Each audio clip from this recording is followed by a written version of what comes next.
Hello everyone, welcome to sleepy classes. कैसे हैं आप लोग? होपफुली अच्छे होंगे। तो आ गया है आपका ईपीएफओ इकॉनमी और इसमें लेक्चर 4। अभी तक हमने देख लिया था क्या इसमें, बताइए। इसमें हमने पहले देखा नेशनल अकाउंटिंग, जीडीपी का कंसेप्ट देखा, फिर हमने देखा टैक्सेशन का कंसेप्ट, उसके बाद हमने देखा बजट। ठीक है, और बजट में भी हमने सारा चीज़ देखा, fiscal deficit, revenue deficit, effective revenue deficit, primary deficit क्या होता है। तो होपफुली आपका कंसेप्ट क्लियर हुआ होगा और आपके रिवीजन में भी आपको इससे मदद मिला होगा। तो आप इन सब पुराने लेक्चर्स को भी देखते रहें, रिवाइज करते रहें। ठीक है, और जितना आपका नया लेक्चर्स आ रहा है उसको भी आप अच्छे से करते रहें। ठीक है, तो आज जो है हम लोग इस लेक्चर में हम लोग देखेंगे क्या, इन्फ्लेशन, वो जो कि बहुत ही इंपॉर्टेंट टॉपिक है। इन्फ्लेशन से आपका काफ़ी क्वेश्चंस आता है, ईपीएफओ में तो आएगा ही बिल्कुल, और हो सकता है बाकी एग्ज़ाम्स जैसे आपका स्टेट पीसीएस होता है या फिर सीएपीएफ का एग्ज़ाम होता है, वहाँ पर भी इन्फ्लेशन का कंसेप्ट आता है। तो ये वीडियो जो है काफ़ी मल्टीपर्पज़ होगा। आप इसको ईपीएफओ के रिवीजन के लिए भी यूज़ कर सकते हैं, और जो आपका स्टेट पीसीएस जो आने वाला है जितना सारा, उसके लिए भी यहाँ पर से जितना कंटेंट आपको मिलेगा वो मोर देन इनफ होगा। ठीक है, देखिए होता क्या है कि इकोनॉमिक्स का जो क्वेश्चन जो इन सब एग्ज़ाम्स में आता है उसमें बहुत डिटेल में क्वेश्चन नहीं आता है, लेकिन आपसे कुछ ऐसा फैक्ट्स पूछ लिया जाता है जो कि अगर आप देख के जाएंगे तभी वहाँ पर बना पाएंगे। ठीक है, अगर आप नहीं जानते हैं तो आप गलत ऑप्शन मार्क कर देंगे। तो इसीलिए इकोनॉमी में क्या ज़रूरत है कि आपको सारे फैक्ट्स पता होना चाहिए। आपको सारा फैक्ट्स के डिटेल में नहीं जानना है, ठीक है, लेकिन आपको क्या होना चाहिए कि जैसे अगर फॉर एग्जांपल लिख लेते हैं कि हेडलाइन इन्फ्लेशन क्या होता है या कोर इन्फ्लेशन क्या होता है, तो ये आपको पता होना चाहिए। ठीक है, इस इतना अगर आपको इसके बारे में बेसिक इन्फॉर्मेशन रहेगा तो वहाँ पर आपको, क्योंकि ऑब्जेक्टिव बेस्ड क्वेश्चंस है, वहाँ पर आपका जो आंसर है वो आपके सामने रहता है। तो आपको क्या करना है, उन सब ऑप्शंस में जो है जो मोस्ट अप्रोप्रिएट ऑप्शन होगा उसको चूज़ करना रहता है। इसीलिए आप जो है एटलीस्ट सब के बारे में थोड़ा बहुत जानेंगे तो आप जो है मैक्सिमम क्वेश्चंस इकोनॉमी का अटेम्प्ट कर पाएंगे। ठीक है, और डेफिनेटली आप लोग ने कमेंट सेक्शन में बोला था कि इकॉनमी जो है वो थोड़ा लेट हो रहा है, तो डेफिनेटली ये जो है हमारा शेड्यूल जो है वो हर वीक में एक लेक्चर का है। ठीक है, लेकिन डेफिनेटली जैसे जैसे हम लोग प्रोसीड करेंगे, इफ़ नीड बेस अगर होता है कुछ ऐसा लेक्चर देने का ज़रूरत पड़ता है तो फिर एक जो है एक वीक में 2 लेक्चर भी आ सकता है। ठीक है, आपको एक लेक्चर में काफ़ी कंटेंट मिल रहा है तो आपको उसको रिवाइज़ करने में भी समय लगेगा, तो इसीलिए आप जो है पुरानी चीज़ों को भी रिवाइज़ करते रहें। और जैसे ईपीएफओ के लोग तैयारी कर रहे हैं उनके लिए जो है गैप इंडस्ट्रियल रिलेशन का भी हमारा जो सीरीज़ चल रहा है उसको भी देखते रहें अच्छे से, और इवन क्वांट को भी प्रैक्टिस करते रहें। ठीक है, क्वांट को भी आप लोग ना छोड़ें, क्वांट का भी जो सीरीज़ चल रहा है उसको अच्छे से फॉलो करें और सारे सब्जेक्ट्स को एक साथ लेके चलें। ठीक है, तो हम लोग स्टार्ट करते हैं आज इन्फ्लेशन एंड इंडेक्सेस। देखिए सबसे पहले क्या है, इस चैप्टर में हम लोग देख लेते हैं इस लेक्चर में हम लोग क्या क्या पढ़ने वाले हैं। ठीक है, सबसे पहले हम लोग देखेंगे definition of inflation and deflation. ठीक है, बहुत बेसिक सा चीज़ है, इसको एक बार देख लेंगे, देखना ज़रूरी है क्योंकि देख कर ही आपको पता चलेगा कि एग्जैक्ट ये क्या होता है। उसके बाद हम लोग देखेंगे क्या होता है एग्रीगेट डिमांड। ठीक है, उसके बाद उसमें ही एक कंसेप्ट आता है इन्फ्लेशनरी एंड डिफ्लेशनरी गैप, इसको भी अच्छे से देखेंगे। तो एग्रीगेट डिमांड पे आप पे कभी कभी क्वेश्चन आपसे डायरेक्टली पूछ लिया जाता है। ठीक है, तो इसके बारे में हम लोग अच्छे से देखेंगे। उसके बाद क्या है, देखिए आपका टाइप्स ऑफ इन्फ्लेशन। ठीक है, इन्फ्लेशन कितने टाइप का होता है, कुछ स्पेशल टाइप्स ऑफ इन्फ्लेशन भी होता है जो कि एक्चुअली बस टर्म्स होता है। ठीक है, जो आपका कहीं यूज़ हो जाएगा अगर आपसे डायरेक्टली एग्ज़ाम में पूछ लिया जा सकता है, तो इसीलिए सारे टाइप ऑफ इन्फ्लेशन को हम लोग यहाँ पर देख लेंगे और समझ लेंगे। ठीक है, उसके बाद देखिए आता है बेस इफेक्ट। इस पे बेस्ड हमने डेली डोज के इकोनॉमी में कुछ क्वेश्चंस भी किया था। ठीक है, तो वहाँ पर भी हमने इसको एक्सप्लेन किया था, पर यहाँ पर हम लोग इसको एकदम अच्छे से एक्सप्लेन करेंगे। ठीक है, उसके बाद देखिए क्या है आपका इफेक्ट ऑफ इन्फ्लेशन और deflation on lenders and borrowers. ये भी क्वेश्चन आपका आता है कि इन्फ्लेशन के समय लेंडर्स को फ़ायदा होता है या बोरोवर्स को घाटा होता है, ऐसा कुछ अगर सिचुएशन होता है तो उसके बारे में भी हम लोग यहाँ पर समझेंगे। उसके बाद क्या है, देखिए demand elasticity with respect to price change. ये एक काफ़ी इम्पॉर्टेंट जो है आप कह सकते हैं, ये इन्फ्लेशन से डायरेक्टली रिलेटेड नहीं है, पर प्राइस चेंज की वजह से जो आपका डिमांड ऑफ प्रोडक्ट होता है, चेंज जो होता है, उसको यहाँ पे हम लोग पढ़ेंगे। और आप पे समझ लीजिए सारे एग्ज़ाम्स में, खास करके यूपीएससी के जितने भी एग्ज़ाम कंडक्ट कराए जाते हैं, अक्सर जो है वो डिमांड इलास्टिसिटी पे क्वेश्चन आता है कि जैसे अगर कहीं का किसी का कॉस्ट इंक्रीज़ कर दिया गया तो उसके डिमांड पे क्या असर पड़ेगा, ठीक है, और वो कैसे प्रोडक्ट्स होते हैं तो उसके बारे में भी हम लोग अच्छे से देखेंगे। उसके बाद देखिए क्या आता है आपका इन्फ्लेशन इंडेक्सेस, ये बहुत ही इंपॉर्टेंट है। इसके बहुत डिटेल में हम लोग नहीं जाएंगे, एग्जैक्ट फार्मूला में नहीं जाएंगे कि कैसे कैलकुलेट किया जाता है, क्योंकि वो माइक्रो इकोनॉमिक्स का पार्ट है और वो आपके अभी एग्ज़ाम्स में जितने भी एग्ज़ाम्स आप देंगे उसमें ये नहीं आएगा। लेकिन हम लोग समझ लेंगे ओवरऑल कि ये सब इंडेक्सेस हम लोग कैसे कैलकुलेट करते हैं, वेटेज क्या है, ठीक है। तो इस तरह का कंसेप्ट भी हम लोग इसमें देखेंगे। उसके बाद है देखिए आपका इंटरवेंशन इन द सेंस कि जो आपका गवर्नमेंट है या आरबीआई जो है वो इंटरवीन करती है और कैसे जो है वो आपका इन्फ्लेशन या डिफ्लेशन को कंट्रोल करती है, ठीक है। लेकिन हम लोग जो ये जो controlling of RBI, monetary policy, ये सब हम लोग जो है एक अलग चैप्टर में है, जो कि मॉनेटरी पॉलिसी काफ़ी बड़ा टॉपिक है, आप जानते हैं। उसमें हम लोग CRR, SLR, open market operations, इस सब चीज़ों को देखेंगे। तो यहाँ पर सिर्फ थोड़ा सा बताया जाएगा कि इन्फ्लेशन और डिफ्लेशन को गवर्नमेंट या आरबीआई कैसे कंट्रोल करती है, और उसके बाद जो है हम लोग जो पूरा डिटेल में जो हमारा मॉनेटरी पॉलिसी कमिटी या ये है, ये सब कंसेप्ट हम लोग हमारे मॉनेटरी पॉलिसी वाले चैप्टर में देखेंगे, ठीक है। तो हम लोग स्टार्ट करते हैं। देखिए सबसे पहले हम लोग डिफाइन कर देते हैं इन्फ्लेशन क्या होता है। तो इन्फ्लेशन का अगर एकदम बेसिक सा डेफिनेशन बोलें जो कि आपको सारे एनसीईआरटी के बुक्स में भी मिलेगा, तो ये है कि inflation is the rise in the general level of prices, ठीक है। यहाँ पर आप टर्म्स को देखें, उसको हम लोग डील करेंगे, ठीक है। टर्म से आप परेशान नहीं हो, पहले आप लोग डेफिनेशंस को देखें, ठीक है। Inflation is the rise in the general level of prices of goods and services in an economy over a period of time, ठीक है। मतलब अगर हम लोग किसी टाइम पीरियड में ले रहे हैं, जैसे 1 साल का ले रहे हैं, फॉर एग्जांपल अगर इस जून से हम लोग नेक्स्ट जून का कैलकुलेट कर रहे हैं, जैसे अभी प्राइस हो सकता है कि आपके जून, फॉर एग्जांपल आप एक कार खरीद रहे हैं, ठीक है, और आपने ये खरीदा जून 2020 में, ठीक है। तो जो आपने वहाँ उस समय खरीदा तो उसका दाम जो था वो 4 लाख रुपीज़ था, ठीक है। फिर आपने यही कार का दाम जो है जून 2021 में जो है कुछ चेंज होके 5 लाख रुपीज़ हो गया, ठीक है। तो ऑब्वियसली जो है हम लोग क्या ले रहे हैं, 1 साल के विदिन जो है उसका प्राइस इंक्रीज़ किया, और सेम मंथ में देख रहे हैं जो इस मंथ में प्राइस था वही अगले साल में सेम मंथ में कितना प्राइस रहेगा, तो over a period of time हम लोग ले रहे हैं। और हम लोग देख रहे हैं जनरल लेवल ऑफ प्राइसेस, ठीक है। तो यहाँ पर हम लोग पहले दिखाते हैं, हम लोग अभी अगली जस्ट देखेंगे कि जनरल लेवल ऑफ प्राइसेस क्या होता है। उसके पहले हम लोग एक बार डिफ्लेशन का भी कंसेप्ट देखते हैं। देखिए डिफ्लेशन जो है जस्ट अपोजिट ऑफ इन्फ्लेशन होता है। Deflation is the fall in the general level of prices of goods and services in an economy, ठीक है। जो कि फॉल होता है प्राइस में, जनरल लेवल ऑफ प्राइस में इन एन इकोनॉमी, जो भी आपका गुड्स एंड सर्विसेज है over of period of time, इसको हम लोग कहते हैं डिफ्लेशन, और ये जस्ट ऑपोजिट होता है इन्फ्लेशन के, ठीक है। तो आप जो है यहाँ पे देखिए डिफ्लेशन का आपको बताना इसलिए ज़रूरी है क्योंकि इससे मिलता जुलता बहुत टर्म होता है, डिसइन्फ्लेशन होता है, ठीक है। उसको भी हम लोग आगे पढ़ेंगे, तो इसलिए आप कंफ्यूज नहीं करें कि डिफ्लेशन क्या होता है। तो डिफ्लेशन क्या हुआ आपका, deflation is actually the decrease या fall in the general level of price. Means अगर आज कोई सामान 100 रुपये का है तो वह आगे जाके 90 रुपये का हो गया है, ठीक है। तो इसको कहेंगे डिफ्लेशन। हम लोग बढ़ते हैं आगे। देखिए अब aggregate demand in an economy क्या होता है। आपने याद है हमने जीडीपी जब कैलकुलेट किया था आपको एक्सपेंडिचर मेथड से, तो वहाँ पर हमने बात किया था कि जो है कंजम्पशन एक्सपेंडिचर होता है, गवर्नमेंट एक्सपेंडिचर होता है। तो जो एक इकॉनमी में जो एग्रीगेट डिमांड लिया जाता है वो भी इसी तरह से लिया जाता है, ठीक है। जैसे फॉर एग्जांपल आपका कंजम्पशन का क्या डिमांड है, आप क्या क्या आइटम कंज्यूम कर रहे हैं, इन्वेस्टमेंट आप कहाँ कहाँ कर रहे हैं, ठीक है। गवर्नमेंट जो है वो किस तरह का परचेजेस कर रहा है, ठीक है। और एक्सपोर्ट माइनस इम्पोर्ट, ठीक है। तो किसी भी कंट्री में अगर आपको, किसी भी इकॉनमी में अगर आपको ये कहा जाए कि एग्रीगेट डिमांड क्या होता है, तो वही हो जाएगा आपका C+I+G+X-M, ठीक है। इसी डिमांड को मतलब ध्यान में रखते हुए हम लोग जो है जनरल प्राइस लेवल डिसाइड करते हैं, ठीक है। अब देखिए जो हमारे जो एक इकोनॉमिस्ट थे जेएम केनीस, उन्होंने कहा था कि जब इकॉनमी फंक्शन करता है फुल एम्प्लॉयमेंट में, फुल एम्प्लॉयमेंट मीन्स जैसे कि आप एक हाइपोथेटिकल सिचुएशन समझ लें, ठीक है। ये जनरली ये इसको इमेजिन ही किया जाता है कि अगर एक इकॉनमी में सारे कंपनीज़ या सारे जो जितने भी फर्म्स हैं वो फुल एम्प्लॉयमेंट पे काम कर रहे हैं, ठीक है। उनका प्रोडक्शन अच्छा चल रहा है, वो मतलब लेबर्स को एम्प्लॉय किए हुए हैं अच्छे से, ठीक है। और जो उनका प्रोडक्ट जो बन रहा है उनका जो वो सेल भी हो जा रहा है, उस मतलब स्टॉक्स कुछ बच नहीं रहा है।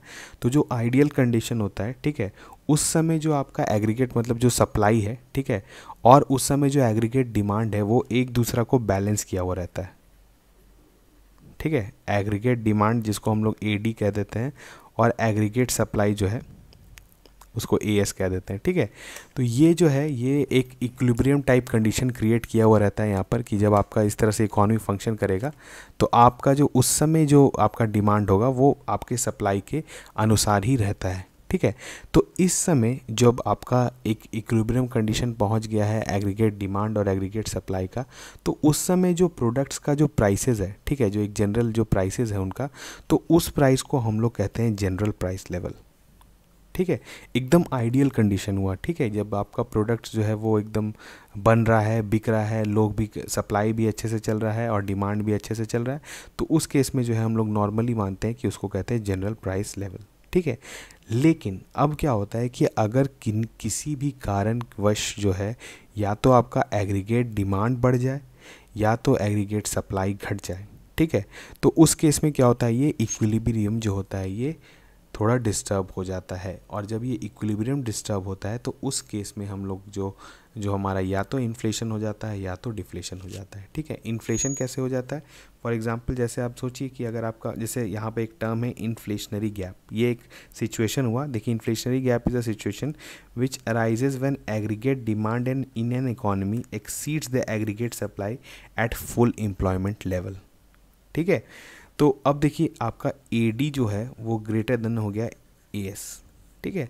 तो जब इस केस में होगा तो जनरली जो आपका जो जनरल प्राइस लेवल है वो जो है राइज कर जाएगा, ठीक है। आपका जो प्रोडक्ट्स का जो प्राइस है वो राइज कर जाएगा। अब आप कहेंगे कि एग्रीगेट डिमांड अचानक से बढ़ कैसे गया, तो एग्रीगेट डिमांड बढ़ने का बहुत सारा रीजंस है। ये हो सकता है कि आपका गवर्नमेंट जो है वो अपना स्पेंडिंग इंक्रीज़ कर दिया है, ठीक है, या आपके इकॉनमी में काफ़ी अच्छा ग्रोथ चल रहा है तो डिमांड जो है वो कंटिन्यूसली बढ़ते जा रहा है, ठीक है। तो और भी बहुत सारा रीजंस होता है आपका डिमांड बढ़ने का। लेकिन अगर जब भी ऐसा कंडीशन क्रिएट होता है जहाँ पर आपका एग्रीगेट डिमांड जो है वो एग्रीगेट सप्लाई से ज़्यादा हो जाए तो वो केस जो है वो एक इन्फ्लेशनरी गैप क्रिएट कर देता है और उस केस में जो है आपका प्रोडक्ट्स का जो जनरल प्राइस लेवल है वो राइज हो जाता है, ठीक है। जस्ट ऑपोजिट इसका क्या होता है, डिफ्लेशनरी गैप। ये सिचुएशन है जब एग्रीगेट डिमांड आपका जो है वो घट जाए, ठीक है, आपके एग्रीगेट सप्लाई से। मीन्स आपका जो है आप एक तरह से कह सकते हैं कि आप ओवर प्रोडक्शन कर रहे हैं सामान का, अगर आप प्रोडक्ट्स बन रहा है तो वो बिक नहीं रहा है। ऐसा बहुत सारा कंडीशंस हो सकता है आपका जब एग्रीगेट सप्लाई जो है वो बढ़ जाए एग्रीगेट डिमांड से, ठीक है, और ठीक है, और ऐसा बहुत सारा कंडीशंस हो सकता है आपका जहाँ पर आपका सप्लाई बढ़ रहा है। अगर आपके कम, जैसे हमारे कंट्री में जब स्लो डाउन आ जाता है तो ऑब्वियसली सामान जो है वो कम बिकने लगता है। तो कुछ कंडीशंस आता है, ऐसा आता है जहाँ पर बहुत मतलब मे भी हो सकता है कि आपका डिफ्लेशनरी टाइप कंडीशन क्रिएट हो जाए। तो उस केस में हम लोग जो कहेंगे कि हमारा एक डिफ्लेशनरी गैप क्रिएट हो गया है, ठीक है, और उस केस में जो है आपका भी प्राइस, जनरल प्राइस लेवल जो है वो घटने लगता है, ठीक है, मतलब प्रोडक्ट्स का जो प्राइस है वो घट जाएगा। अब हम लोग बढ़ते हैं आगे। ये तो आप लोगों ने समझ लिया इन्फ्लेशन का एक बेसिक कंसेप्ट था जनरल प्राइस लेवल का। उसके बाद इन्फ्लेशनरी गैप और डिफ्लेशनरी गैप हमने देखा। अब देखिए क्या होता है कि किसी इकॉनमी में अगर इन्फ्लेशन होता है, ठीक है, तो इन्फ्लेशन हो सकता है, हमारी इकॉनमी में भी इन्फ्लेशन है, हर इकॉनमी में इन्फ्लेशन रह सकता है, पर जहाँ पर इन्फ्लेशन है वहाँ पर, ठीक है, अगर वो इन्फ्लेशन इंक्रीज़ हो रहा है लगातार, ठीक है, वो इंक्रीज़ हो रहा है, और तो ऑब्वियसली जब आपका इन्फ्लेशन इंक्रीज़ हो रहा है तो क्या हो रहा है, आपका जनरल प्राइस लेवल राइज़ हो रहा है, आपका सारा सामान जो है वो महंगा हो रहा है, चाहे वो पेट्रोल हो, चाहे वो डीजल हो, चाहे वो फूड हो, ठीक है, चाहे आप कंज्यूमर गुड्स हो, वो सारा चीज़ इंक्रीज़ होगा। तो आप कह सकते हैं कि आपका कॉस्ट ऑफ लिविंग भी इंक्रीज़ करेगा, ठीक है। अब जो होता है कॉस्ट ऑफ लिविंग इंक्रीज़ हो रहा है, ठीक है, तो ऑब्वियसली जो है आप कहीं ना कहीं किसी फर्म में, किसी कंपनी में काम कर रहे होंगे, ठीक है, या आप गवर्नमेंट एम्प्लॉय होंगे। अगर आप गवर्नमेंट एम्प्लॉय होंगे तो आप जो है डीएनएस अलाउंस, आप जानते हैं डीए जो है गवर्नमेंट एम्प्लॉयज़ को दिया जाता है। वैसे ही सेम अगर आप किसी प्राइवेट फर्म में काम करें तो आप जो है सैलरी हाइक का बात करेंगे। क्यों? क्योंकि आपका लिविंग कॉस्ट जो है वो इंक्रीज़ कर गया है। जब कंपनीज़ को आप ऑब्वियसली आपका सैलरी हाइक करना पड़ेगा तो कंपनीज़ वो पैसा कहाँ से देगी? वो जो है जो भी सामान वो बेचती है उसका प्राइस बढ़ा देगी।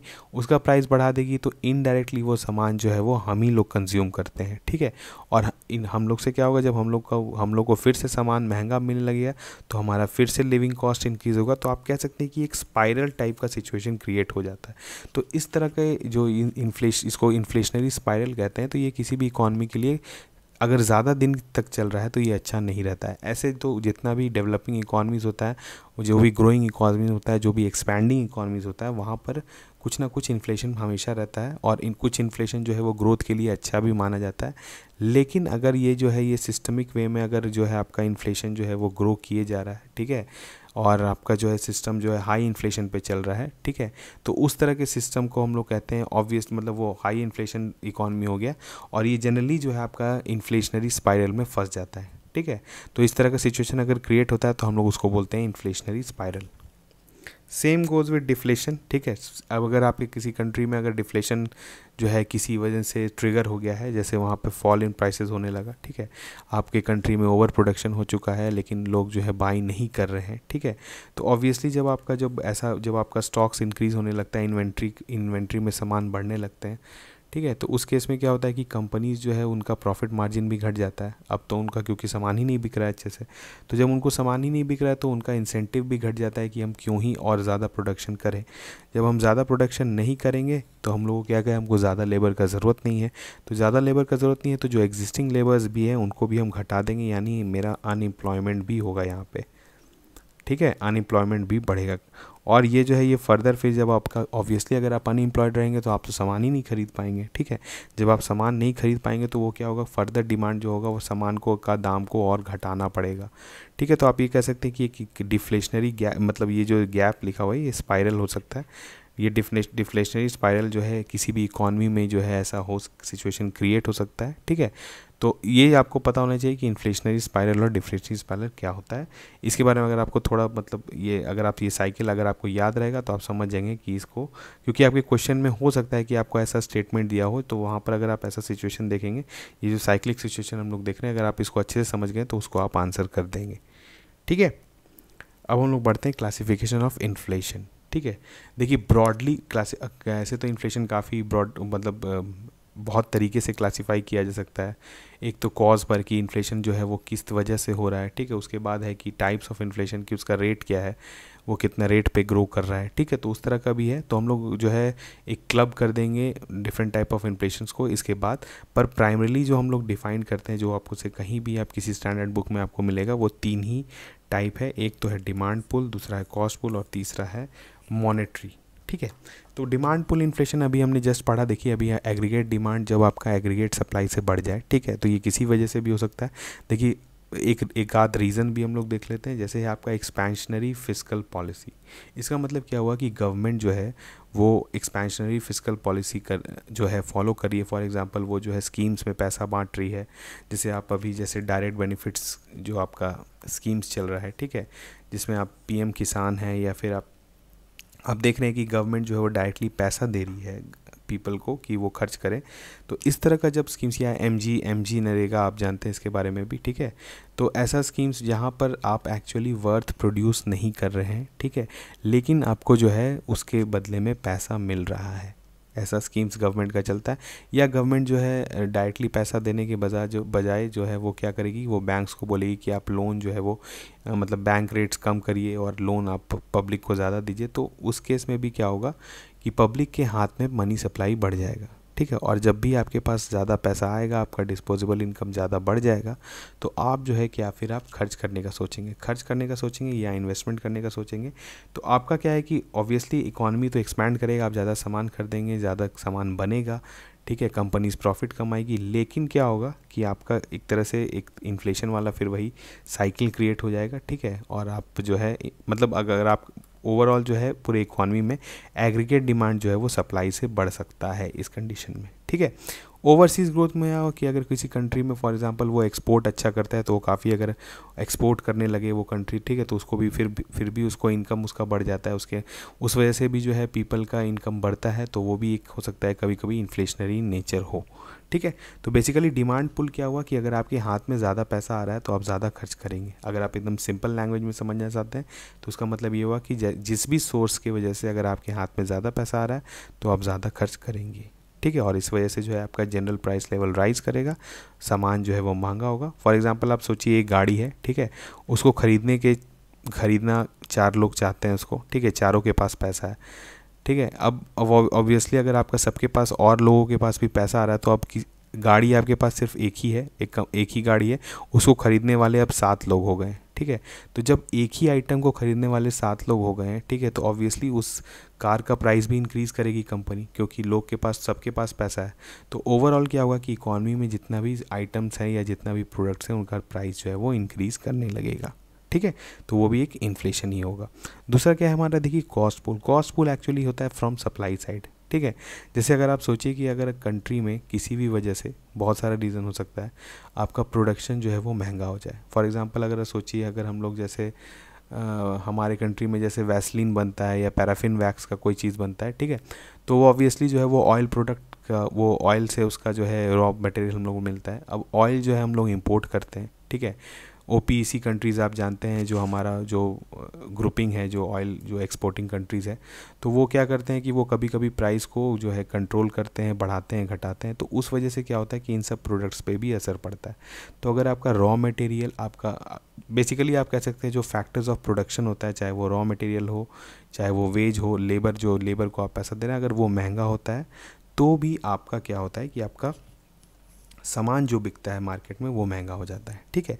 इसके बाद क्या होता है कि अगर ऐसा कंडीशन क्रिएट हो जाए कि जैसे महंगा सामान तो महंगा बिक रहा है, लेकिन डिस्पाइट उसके कि डिमांड जो है फिर भी स्टेबल है, ठीक है। जैसे अगर गाड़ी महंगा भी बिक रहा है तो भी लोग जो है जो उस गाड़ी को लगातार ख़रीद रहे हैं, तो आप कह सकते हैं कि फिर वो जो है एक कॉस्ट पुल इन्फ्लेशन का एक परफेक्ट एग्जाम्पल हो जाता है, ठीक है।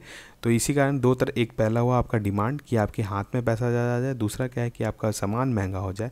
दोनों केस में जो है आपका जनरल प्राइस लेवल जो है वो राइज़ करेगा। तीसरा क्या होता है, देखिए मॉनेटरी। अभी हमने जस्ट बजट वाले चैप्टर में पढ़ा था कि गवर्नमेंट बहुत टाइम किया, पहले अब तो नहीं करती है, पहले करती थी। क्या करती थी कि जैसे अपना उसका फिजिकल डेफिसिट हुआ तो वो आरबीआई के साथ कॉन्ट्रैक्ट साइन करती थी कि अच्छा ठीक है, इतना डेफिसिट है तो आप इतना करेंसी जो है हमको प्रिंट करके दे दें, ठीक है। और वो करेंसी जो है वो यूज़ करके जो है वो फिर वो उसको गवर्नमेंट सिक्योरिटीज़ इशू कर देती थी।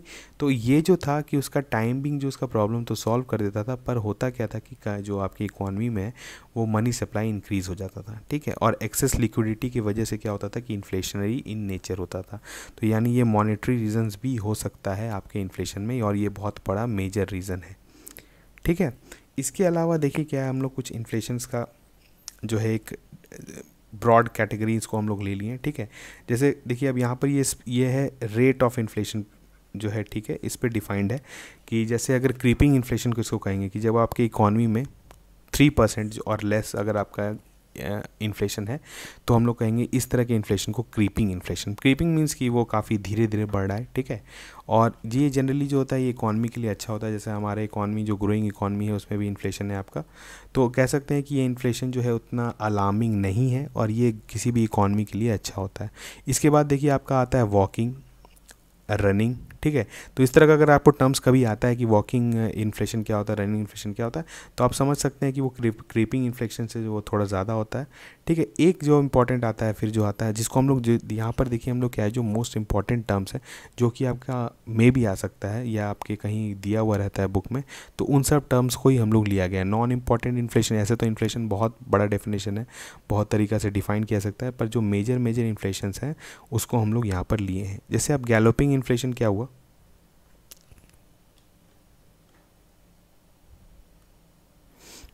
अब गैलोपिंग इन्फ्लेशन क्या होता है कि इन्फ्लेशन जब आपका 10% और मोर रहे, ठीक है, और ये ऑब्वियसली आपका 10% जो है वो एक अच्छा इन्फ्लेशन रेट नहीं है, ठीक है। एक ग्रोइंग इकॉनमी भी में भी इतना इन्फ्लेशन नहीं रहना चाहिए, ठीक है। तो ये जो होता है ये इकॉनमी को जो है अगर लॉन्ग टाइम के लिए अगर इतना रह जाए तो ये जो है हैवॉक क्रिएट कर सकता है इकॉनमी में, ठीक है।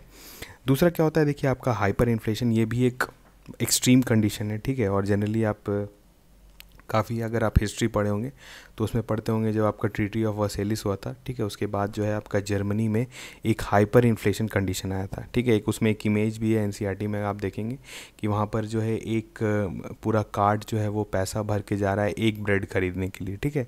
तो इतना हाइपर इन्फ्लेशन वहाँ पर हो गया था। मनी का आपके मतलब वहाँ पर मनी का परचेजिंग वैल्यू काफ़ी कम हो गया था। ठीक है, तो इस तरह का कंडीशन है, इसको हम लोग कहते हैं हाइपर इन्फ्लेशन। उसके बाद आपका देखिए स्टैगफ्लेशन क्या होता है, इसको हम लोग वहाँ पे भी देखे थे कि क्या होता है कि stagflation is when economic growth is stagnant. ठीक है, आपका इकोनॉमी में जो है वो ग्रोथ नहीं हो रहा है। इकोनॉमिक ग्रोथ का यहाँ पर मतलब हुआ जीडीपी के ग्रोथ से। ठीक है, और वहाँ पर लेकिन क्या है कि अगर आपका जीडीपी नहीं ग्रो कर रहा है पर आपकी इकोनॉमी में स्टिल इन्फ्लेशन है, तो इस तरह के कंडीशंस को क्या कहते हैं हम लोग, स्टैगफ्लेशन। और ये काफ़ी ख़राब कंडीशन होता है। यहाँ पर क्या हो रहा है कि आपका इकॉनमी ग्रो भी नहीं कर रहा है और इन्फ्लेशन भी बढ़ रहा है।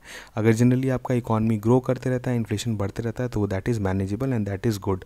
लेकिन अगर आपका इकॉनमी ग्रो नहीं कर रहा है और इन्फ्लेशन बढ़ रहा है, तो उस तरह के कंडीशन को हम लोग जो है ख़राब कंडीशन कहेंगे। उसके बाद देखिए क्या होता है डिस इन्फ्लेशन। यहाँ पर आप ध्यान दीजिए, ये डिफ्लेशन नहीं है, this is disinflation. Disinflation का मतलब क्या होता है, a fall in the inflation rate. मतलब एक्चुअली है क्या कि आपका कंट्री में जनरल प्राइस लेवल इंक्रीज़ हो रहा है। मतलब जैसे अगर कभी आपका 3% से ग्रो कर रहा था, तो अगले साल जो है वो 2% से ग्रो करेगा। ठीक है, तो एक्चुअली इस कंडीशन को हम लोग बोलेंगे डिस इन्फ्लेशन। ठीक है, और it means prices are increasing at a slower rate, लेकिन प्राइस इंक्रीज कर रहा है। इस बात का ध्यान रखें, डिफ्लेशन और डिस इन्फ्लेशन में आपको जो है कंफ्यूज कराया जा सकता है। ठीक है, डिफ्लेशन जो था क्या, वो था एक्चुअली जो था वहाँ पर प्राइस जो है वो घट रहा था। लेकिन डिसइन्फ्लेशन क्या हो रहा है कि आपका जो रेट ऑफ इन्फ्लेशन है वो घटेगा, लेकिन अभी भी आपका जो जनरल प्राइस लेवल है वो राइज कर रहा है। ठीक है, उसके बाद ये क्या आता है आपका हेडलाइन इन्फ्लेशन। हेडलाइन इन्फ्लेशन क्या होता है आपका, जनरली अभी हम लोग जब CPI-WI कैलकुलेट करेंगे तो आप देखेंगे तो ओवरऑल जो इन्फ्लेशन हम लोग कैलकुलेट करते हैं, ठीक है, इंक्लूडिंग ऑल द प्रोडक्ट्स, उसको हम लोग बोलते हैं हेडलाइन इन्फ्लेशन। ठीक है, अब हेडलाइन इन्फ्लेशन में क्या होता है कि उसमें आपका जो है देखिए कुछ जो प्रोडक्ट्स होते हैं हमारे, ठीक है, जो हम लोग देखेंगे आगे इंडेक्स में, उसमें क्या होता है कि कुछ प्रोडक्ट्स जो होते हैं वो इन्फ्लेशनरी नेचर होते हैं। Inflationary nature in the sense मतलब उनका प्राइसेस जो है वो काफ़ी वोलेटाइल होता है, वो काफ़ी वैरी करता है। फॉर एग्जांपल जैसे इसमें क्या है आपका फूड, ठीक है, इसमें आपका आता है फ्यूल। अब फूड जो है वो आप जानते हैं कि वो बहुत वैरी करता है। ठीक है, वो सीज़न पे डिपेंड कर सकता है और भी बहुत सारे कंडीशंस पे डिपेंड कर सकता है, तो वहाँ पर आपका फूड प्राइसेस जो है वो वैरी करता है। दूसरा क्या है आपका फ्यूल। ठीक है, फ्यूल भी इंटरनेशनल मार्केट पे डिपेंड करता है, तो इसलिए आपका फ्यूल का भी जो प्राइस है वो काफ़ी वैरी करता है। तो इन सब को लेकर जो हम लोग निकालते हैं इन्फ्लेशन, तो हमारा जो ओवरऑल इन्फ्लेशन आता है उसको हम लोग कहते हैं हेडलाइन इन्फ्लेशन।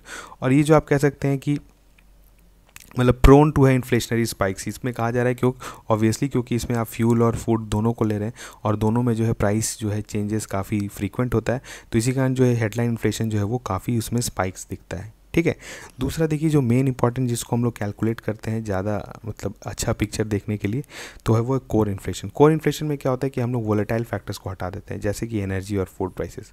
इसके अलावा जितना भी प्रोडक्ट्स है उसको हम लोग लेते हैं, ठीक है, और उसके बाद उसके हिसाब से हम लोग कैलकुलेट करते हैं। ठीक है, तो आपने देखा कुछ एक ब्रीफ आपका जो था, ये एक तरह से कह सकते हैं कैटेगराइजेशन ऑफ इन्फ्लेशन था। इसके अलावा भी अगर कुछ इन्फ्लेशन का आपका आता है तो उसको आप देख लें। ठीक है, अगर आप कहीं पर, क्योंकि इसके अलावा आपका कुछ एकाध अगर है एक्स्ट्रा टर्म्स है उसको आप देख सकते हैं, लेकिन बहुत कम चांसेस है कि आपका वैसा क्वेश्चन आए। ठीक है, इतने में अगर आप ये अच्छे से कर जाते हैं तो आपका चांसेस है कि इसमें से कुछ ना कुछ जो है वो यहीं पर से आ जाएगा। ठीक है, हम लोग बढ़ते हैं आगे। देखिए अब आता है एक टर्म आता है बेस इफ़ेक्ट। बेस इफ़ेक्ट जो है वो इन्फ्लेशन का सिर्फ टॉपिक नहीं है, इसको हम लोग जीडीपी में भी पढ़ सकते हैं। जीडीपी में भी हम लोग ग्रोथ रेट कैलकुलेट किए थे, आप लोग याद होगा, हम लोग बेस ईयर के रिस्पेक्ट में जो है ग्रोथ जो है नॉमिनल और रियल जीडीपी कैलकुलेट करते थे। तो बेस इफ़ेक्ट एक्चुअली होता क्या है कि आप एक्चुअली जब न्यूज़ में भी पढ़ते होंगे, अभी रिसेंटली भी जो है इंडिया में जो इन्फ्लेशन कैलकुलेट किया गया था वहाँ पर बेस इफ़ेक्ट को भी बताया गया था। तो बेस इफ़ेक्ट होता क्या है, जैसे हम लोग एक एग्जांपल लेते हैं। ठीक है, जैसे जून 2017 में कोई भी एक प्रोडक्ट का जो प्राइस था वो 100 रुपीज़ था। ठीक है, और जून 2018 में उसका प्राइस 120 हो गया। तो हम लोग को जब इंक्रीज इन प्राइस निकालना रहता है तो हम लोग कैसे करेंगे, 120 माइनस 100 डिवाइडेड बाई 100 इंटू 100। ठीक है, यही हम लोग करते हैं। तो आपका क्या आ जाता है 20, 100 इंटू 100, तो आपका आ गया 20%। तो जब हम लोग कहेंगे कि हमारा जून 2017 से हम लोग जब जून 2018 मूव किए तो हमारा जो प्राइस लेवल राइज हुआ वो हुआ 20% राइज। ठीक है, लेकिन अब हम लोग जब जून 2018 से जून 2019 का कैलकुलेट करेंगे तो आपका कितना आ जाएगा, डिफरेंस 80 डिवाइड बाई 120 इंटू 100। ठीक है, आप इसको कैलकुलेट करेंगे तो आपका आ जाएगा 2/3। ठीक ठीक है, और ये आपका जब कुछ जो है नियरली 66% आ जाएगा। तो यहाँ पर आप देख रहे हैं कि आपका इन्फ्लेशन जो है वो कितना आ गया, 66% आ गया। तो ये काफ़ी ज़्यादा है 20% से। तो अब लोग बोलेंगे कि यार इतना प्राइस कैसे बढ़ गया, ठीक है, इतना प्राइस तो बहुत ज़्यादा बढ़ गया। तो आप जो कहेंगे कि ये जो है ये हो सकता है कि प्राइस इतना ही बढ़ना चाहिए था, लेकिन हुआ क्या कि जून 2017 से जून 2018 तक काफ़ी कम प्राइस बढ़ा, ठीक है। इसका ये मतलब हुआ जैसे कि अगर आप इसका अगर हम लोग डेफिनेशन देखें तो base effect is the distortion, ठीक है, in monthly inflation figures that results from abnormally high और low levels of inflation in the year ago month. Means यहाँ पर आप देख रहे हैं जो जून 2018 में क्या हो रहा है कि आपका प्राइस लेवल जो वो काफ़ी कम इंक्रीज़ हुआ है, ठीक है। इसके वजह से क्या हो रहा है कि जो नेक्स्ट ईयर जो प्राइस इंक्रीज़ हुआ है वो काफ़ी ज़्यादा दिख रहा है, वो एक्चुअली ज़्यादा है नहीं, वो जस्ट इसलिए दिख रहा है क्योंकि आपका जो जून 2018 में जो प्राइस इंक्रीज़ हुआ था वो सिर्फ 20 रुपीज़ ही इंक्रीज़ हुआ था, ठीक है। अब ऐसा भी हो सकता था कि आपका जून 2018 में 200 होता, ठीक है, काफ़ी ज़्यादा प्राइस इंक्रीज़ कर गया होता, और आपका 2019 में जो है वो 2000 मतलब 210 रुपीज़ हुआ होता। तो भी आप देख रहे हैं यहाँ पर अब क्या होता है कि यहाँ से यहाँ ज़्यादा जाने में इन्फ्लेशन बहुत ज़्यादा हो जाता है, और यहाँ से यहाँ जाने में इन्फ्लेशन काफ़ी कम हो जाता है, ठीक है। तो इसको तो लोग कहते हैं कि यार हमारे इकॉनमी में इन्फ्लेशन तो काफ़ी कम हो गया है, लेकिन एक्चुअली आपकी इकॉनमी में इन्फ्लेशन कम नहीं हुआ है। इन्फ्लेशन कम नहीं हुआ है क्यों? क्योंकि 2018 में ही इतना ज़्यादा प्राइस बढ़ गया था कि अब अगर उसमें 10 रुपये और बढ़ भी रहा है तो उससे कुछ फ़र्क नहीं पड़ रहा है, ठीक है।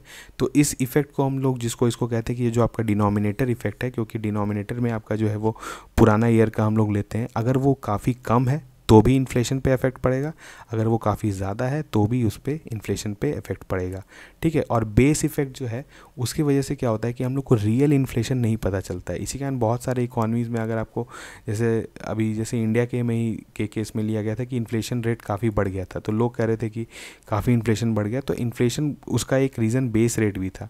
तो क्योंकि प्रीवियस ईयर जो आपका जो बीता है, ठीक है, वहाँ पर इन्फ्लेशन काफ़ी कम था। तो जब अभी जो प्राइस लेवल राइज हुआ वो काफ़ी ज़्यादा दिखने लगा क्योंकि पिछले ईयर जो है वो काफ़ी कम इंक्रीज़ हुआ था, ठीक है। तो इसलिए आप जो है बेस इफेक्ट को समझ लें। अब देखिए बेस इफेक्ट जो है वो सिर्फ आपकी इन्फ्लेशन में नहीं होता है, सेम होता है जीडीपी ग्रोथ रेट में भी। हम लोग ये बोल सकते हैं कि किसी साल जो है आपका जीडीपी जो है वो कम ग्रो किया है और अगले साल जो है वो थोड़ा ज़्यादा ग्रो कर दिया है, लेकिन जब हम लोग जीडीपी ग्रोथ रेट निकालेंगे तो वो काफ़ी ज़्यादा दिखेगा। क्यों? इसका रीज़न होता है कि जो पुराने ईयर में जो ग्रो किया है वो काफ़ी कम ग्रो किया है, और जो नेक्स्ट ईयर में जो ग्रो किया है वो नॉर्मली ग्रो किया है, लेकिन उसका जो डिनोमिनेटर है वो काफ़ी कम है, इस वजह से जो है ग्रोथ रेट जो वो ज़्यादा दिख रहा है। तो इसी को कहते हैं हम लोग बेस इफेक्ट। अब लोग बढ़ते हैं आगे। देखिए उसके बाद क्या होता है, अब हमारा एक जो इससे भी आपसे क्वेश्चन आता है कि इफेक्ट ऑफ इन्फ्लेशन और deflation on lenders and borrowers, ठीक है। ये काफ़ी मतलब फ्रीक्वेंटली आज क्वेश्चन है, क्योंकि आपसे पूछा जा सकता है कि अगर इन्फ्लेशन बढ़ता है या डिफ्लेशन होता है एक इकॉनमी में, तो इफ़ेक्ट क्या पड़ेगा जो भी इकॉनमी में जैसे लोग हैं, जैसे कुछ लोग जो है वो पैसा दे रहे हैं, कुछ लोग जो है वो बोरो कर रहे हैं, तो उन पर जो है वो क्या इफेक्ट पड़ेगा। जनरली हम लोग पहले लेते हैं इसका ब्रॉड कैटेगरी ले लेते हैं, जैसे बिजनेसमैन और बोरोवर्स, ठीक है। अगर आज आप एक बिजनेसमैन है, आपने जो है लोन लिया है, ठीक है। अब जो है क्या हो रहा है कि अगर आपके जो इकॉनमी में जो है इन्फ्लेशन इंक्रीज़ कर रहा है, ठीक है, आप एक बिजनेसमैन है तो आपका जो प्रोडक्ट्स आप बना रहे हैं उसका प्राइस लेवल राइज हो रहा है, ठीक है, तो आपको जो है वो पैसा अच्छा खासा मिल रहा है। दूसरे में आपको क्या हो रहा है कि आपने लोन लिया था बैंक से, ठीक है, आपने जैसे 1 करोड़ रुपया लोन लिया था बैंक से, तो अब क्या हो रहा है जब इन्फ्लेशन हो रहा है तो ऑब्वियसली जो मनी का जो परचेजिंग पावर है वो घट रहा है, मनी का जो परचेजिंग पावर जो है वो घट रहा है। लेकिन हो क्या रहा है कि अब तो ऑब्वियसली मनी जो है आपका उसका वैल्यू कम हो रहा है, लेकिन आपको क्या हो रहा है कि आपको अभी भी अगर बैंक को जो 1 करोड़ रुपये आपने लिया है, अभी भी आपको सिर्फ 1 करोड़ रुपया ही लौटाना है, ठीक है। और इन द मीन टाइम आपका जो कंपनी है वो भी अच्छा से परफॉर्म कर रहा है। क्यों? क्योंकि आपका जो प्राइसेस लेवल हाई हुआ है तो आपका प्रोडक्ट का भी जो है वो प्राइस बढ़ गया है, तो आपको ज़्यादा पैसा आ रहा है, तो ओवरऑल जो है आपको जो है वो फ़ायदा हो रहा है। इसलिए क्योंकि आपने जो बैंक से पैसा लिया था, ठीक है, वो तो आपको उतना ही लौटाना है, लेकिन आपका क्या हो रहा है कि इधर आप जो है सामान ज़्यादा बेच रहे हैं, आपका जो है इंक्रीज लेवल हुआ है, आपका इनकम इंक्रीज़ हो रहा है, और आप जल्दी जो है वो लोन को रिपे कर देंगे। तो हम लोग अगर आपसे कहीं ऐसे क्वेश्चन आए आपसे कि इन्फ्लेशन में जो है वो बोरोवर का क्या होता है, तो इन्फ्लेशन में जो है बोरोवर को वो फ़ायदा होता है, ठीक है। और इसका जस्ट अपोजिट जो होगा वो डिफ्लेशन में होगा, ठीक है।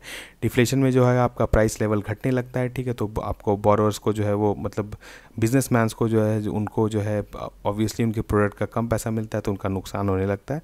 तो ओवरऑल जो उनका जो होता है डिफ्लेशन में वो नुकसान हो जाता है। उसके बाद देखिए लेंडर्स का होता है। अब लेंडर्स क्या होता है कि जिन्होंने पैसा दिया है, ठीक है। जैसे फॉर एग्जांपल आप सोचें, ठीक है, हम आपका ही एग्जांपल लेते हैं कि आपने किसी आदमी को 1 लाख रुपए दिया, ठीक है। और इन्फ्लेशन आ गया, अब इन्फ्लेशन आ गया तो अब क्या है कि आपका पैसा आपने उसे 2 साल 3 साल के लिए दे दिया है, ठीक है। अब क्या हो रहा है कि इन्फ्लेशन की वजह से आपका जो वो 1 लाख रुपए है उसका वैल्यू घट के हो गया 80,000 रुपये, ठीक है। अब क्या है कि अब वो पैसा तो आपने उसे दे दिया है तो वो पैसा वो वहाँ पर फिक्स हो गया है। अब क्या हो रहा है कि वो पैसा जो है एक्चुअली में जब आपको रिटर्न करेगा तो वो उतना ही पैसा रिटर्न करेगा, आपका 1 लाख रुपये रिटर्न करेगा। और वो 1 लाख रुपये का एक्चुअल वैल्यू जो है वो 80,000 हो चुका है। तो आप क्या है कि अपने पैसे को वहाँ से निकाल कर आप कहीं इन्वेस्ट नहीं कर पा रहे हैं कि आप इन्फ्लेशन से बच सकें, ठीक है। तो एक्चुअली क्या हो रहा है कि आपका पैसा वहाँ पर फंस गया है और उस पैसे का धीरे धीरे परचेजिंग पावर भी घट रहा है। तो जनरली क्या होता है कि लेंडर्स जो है वो उनका इन्फ्लेशन में जो है वो नुकसान हो जाता है, ठीक है। ये ऐसे कभी कभी किसी किसी कंडीशन में जो है लेंडर्स को जो है न फ़ायदा भी हो जाता है। पर अगर आपका ओवरऑल क्योंकि आपसे क्वेश्चन जो है वो जनरलिस्टिक ही आएगा तो वहाँ पर अगर आपको दिया जाता है तो वो उस केस में आपका क्या होगा कि आपको नुकसान हो जाएगा। और सैलरीड एम्प्लॉयज़ क्या होता है, अगर ऑब्वियसली अगर आपका इनकम फिक्स्ड है और आपका जो है प्राइस लेवल जो है सारे सामान का इंक्रीज़ हो रहा है तो आपको तो नुकसान होगा ही, क्योंकि आपका लिविंग कॉस्ट जो है वो इंक्रीज़ हो जाएगा, ठीक है। उसके देखिए करेंसी करेंसी का भी होता है। जैसे फॉर एग्जांपल अगर आपकी किसी इकॉनमी में अगर आपका जो करेंसी है उसमें इन्फ्लेशन मतलब वो उसका परचेजिंग पावर घट रहा है तो ऑब्वियसली क्या होता है कि देखिए यहाँ पर it's exchange rate value will weaken against foreign currency. तो ऑब्वियसली मतलब आप ऐसा नहीं कह सकते हैं कि इन्फ्लेशन जो होता है वो सिर्फ डोमेस्टिक इकॉनमी में ही असर पड़ेगा। ऑब्वियसली जब आपका इन्फ्लेशन बढ़ेगा तो उस करेंसी का परचेजिंग पावर घटेगा, परचेजिंग पावर घटेगा तो वो जो है इंटरनेशनल मार्केट में भी उसका जो वैल्यू है वो डेप्रिशिएट करेगा विज़ जैसे डॉलर का अभी अगर 70 रुपये है तो आगे हो सकता है इन्फ्लेशन की वजह से वो 75 रुपये हो जाए। तो इस तरह का भी होता है कि इन्फ्लेशन को भी हम लोग एक्सचेंज रेट से जो है वो कनेक्ट कर सकते हैं, ठीक है। तो इन्फ्लेशन और डिफ्लेशन का हमने देखा ब्रॉडली जो है वो किस पर क्या इफेक्ट पड़ेगा। इसके अलावा भी अगर आप कुछ स्पेशल कंडीशंस जो पढ़ना चाहते हैं अगर कहीं पे दिया है तो आप उसको देख सकते हैं, लेकिन ब्रॉडली जो है वो इसी तरह से होता है। उसके बाद हम लोग देखते हैं, अब देखिए एक नया कंसेप्ट है, ठीक है। अभी तक हमने क्या देखा, हमने इन्फ्लेशन को में देखा, इन्फ्लेशन का हमने देखा कि जनरल प्राइस लेवल क्या होता है, ठीक है। उसके बाद रीजंस क्या होता है इन्फ्लेशन का वो देखा। अब यहाँ पर हम लोग थोड़ा सा देख रहे हैं, ये एक डिफरेंट टॉपिक है, ठीक है, लेकिन ये यहाँ पर आपके काम आएगा, ठीक है। जैसे है क्या, demand elasticity with respect to price change, ठीक है। अब जनरली क्या होता है कि आपका ये किसी भी इकॉनमी में कुछ प्रोडक्ट्स जो है वो बिकता है, ठीक है। हर प्रोडक्ट का कुछ प्राइस होता है। तो अगर उस प्रोडक्ट का प्राइस चेंज कर दिया जाए, या तो वो बढ़ा दिया जाए या तो वो घटा दिया जाए, तो उस वजह से उसके डिमांड पे क्या असर पड़ेगा ये हम लोग यहाँ पर स्टडी करेंगे, ठीक है। तो एक बेसिक कंसेप्ट है, लॉ ऑफ डिमांड है। लॉ ऑफ डिमांड क्या स्टेट करता है कि अदर फैक्टर्स रिमेनिंग कांस्टेंट, ठीक है। मतलब अगर हम लोग सारे एक्सटर्नल फैक्टर्स जो हैं उनको कांस्टेंट कर दें। अब एक्सटर्नल फैक्टर्स क्या है उसको अगर आप कहीं देखना चाहते हैं डिटेल में तो आप इसको एनसीईआरटी में आपका दिया हुआ है, इसको आप पढ़ सकते हैं, लेकिन आपका उतना आपको डिटेल में नहीं जाना है। एक्सटर्नल फैक्टर्स में कुछ मतलब पर्टिकुलर फैक्टर्स हैं, उसको आपको अगर क्वेश्चन आता है तो कभी भी क्वेश्चन उस पर बेस्ड आ जाता है, तो अगर आप उसको पढ़ना चाहते हैं तो आप उसको पढ़ सकते हैं। लेकिन अगर हम लोग यहाँ पर देख रहे हैं कि अगर अदर फैक्टर्स रिमेनिंग कॉन्स्टेंट, अगर डिमांड जो है आपका गुड का वो इन्वर्सली प्रोपोर्शनल होता है राइज इन प्राइस। मतलब अगर किसी भी प्रोडक्ट का अगर आप प्राइस इंक्रीज करेंगे तो उसका जो है वो नॉर्मल कंडीशंस में अगर सारा अदर फैक्टर्स को हम लोग कांस्टेंट रखें तो उसका डिमांड जो है वो घट जाता है, ठीक है। अब यहाँ पर देखिए क्या होता है, हम लोग एक डिफाइन करते हैं नॉर्मल गुड्स, ठीक है। नॉर्मल गुड्स मतलब हुआ कि जो जैसा हम लोग सोच रहे हैं वैसा परफॉर्म कर रहा है। जैसे normal goods showing following responses to price change. अब जैसे आपका क्वेश्चन देखिए, आपको ये जो टॉपिक हम लोग पढ़ रहे हैं इसलिए क्योंकि आपके क्वेश्चन में आता है प्राइस इलास्टिसिटी से क्वेश्चन, और ये बहुत ही इंपॉर्टेंट है।